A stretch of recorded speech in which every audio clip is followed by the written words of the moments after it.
अस्सलाम वालेकुम दोस्तों, उम्मीद है आप खैरियत से होंगे। चंद दिन पहले अपने एक अजीज़ रिश्तेदार से मुलाकात हुई। कुछ परेशान और मुस्तरब दिखाई दिए। अभी उनकी इस इज़्तिराबी कैफियत के बारे पूछने ही वाला था कि वो यकदम गुस्से से चीख उठे। कहने लगा, बताओ भाई, आखिर मेरा कसूर क्या है?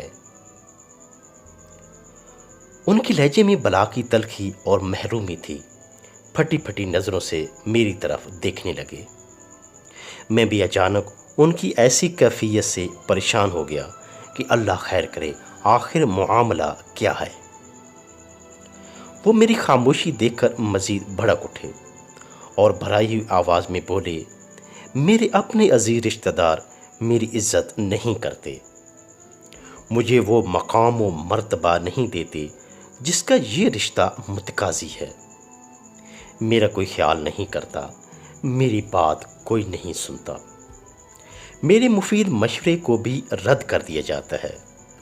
किसी को मेरे दुख दर्द का एहसास नहीं होता, जबकि मेरे ही दूसरे भाई और कज़न्स को बहुत अहमियत दी जाती है।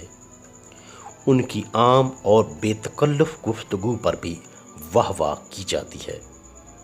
उनकी गलतियां और खामियां किसी को नज़र नहीं आती। उन्हें मामूली नज़ला ज़ुकाम भी हो जाए तो खैरियत पूछने वालों का तांता बधा रहता है। वो जो बात कह दें उसे कोई रद्द नहीं करता, जबकि दूसरी तरफ मेरी हालत ये है कि मेरा सलाम लेकर कोई राज़ी नहीं। तज़हीक और तंज़ो मिज़ाह का सामना करना पड़ता है। कसूर किसी और का हो तो गुस्सा मुझ पर उतारा जाता है। मैं महीनों बीमार रहूं तो कोई पूछने नहीं आता मेरे घर के क्या हालात हैं, इससे किसी को कोई सरोकार नहीं। उसका गुस्सा भराई हुई आवाज़ में तब्दील होता गया और आखिरकार सिसकियां लेने लगा और बच्चों की तरह बिलिकने लगा। वो बार बार यही दोहराता, आखिर मेरा कसूर क्या है, मेरे साथ ये नाइंसाफ़ी क्यों, ऐसा बुरा सलूक आखिर मेरे साथ ही क्यों। मैं अब बात की तह तक पहुंच चुका था और उसकी ज़िंदगी की कहानी मेरी आंखों के सामने तेज़ी से घूमने लगी। और वो वक्त भी याद आया जब बिरादरी में कोई मसला दरपेश होता तो उससे मदद और रहनुमाई ली जाती। वो बहुत खुलूस नीयत और सच्चे दिल से मामलात को सुलझाता। बिरादरी में कोई भी खुशी या गमी का मौका होता तो वो सबसे आगे आगे होता और जहाँ वो पहुँच जाता लोग खुश और मुतमईन हो जाते कि अब काम को संभालने वाला शख्स आ पहुँचा है। वो एक बेहतरीन मुंतज़िम था। गांव में किसी का भी मेहमान आता तो वो उसकी खिदमतदारी में पेश होता। वो बरादरी के छोटे छोटे घरेलू मसाइल की किसी को कानों कान खबर हुए बगैर खामोशी से हल कर देता। यूं वो बरादरी का एक अहम फ़र्द समझा जाता और लोगों का मंजूर नज़र था। बच्चों से लेकर जवानों और बूढ़ों तक सभी उसके दोस्त थे। वो हर एक का मददगार और भला चाहने वाला था। वो जो बात कर देता उसे रद्द करने की कोई जुर्रत ना करता था। लेकिन वक्त ने ऐसा पलटा खाया कि जैसे उसके नसीब और मुकद्दर ही बदल गए हों। आज हालत ये है कि उससे कोई मुंह नहीं लगाता, उससे कोई मशवरा नहीं करता, उसकी किसी को कोई परवाह नहीं। वो किस हाल में है किसी को इससे कोई सरोकार नहीं।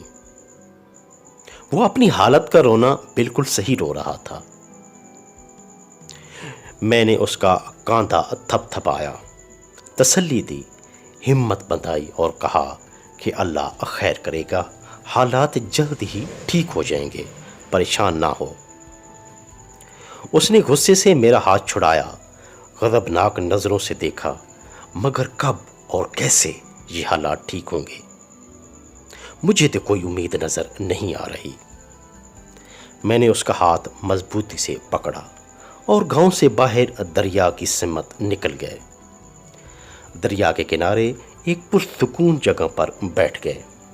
اتنی دیر میں اس کا غصہ قدرے کم ہو چکا تھا۔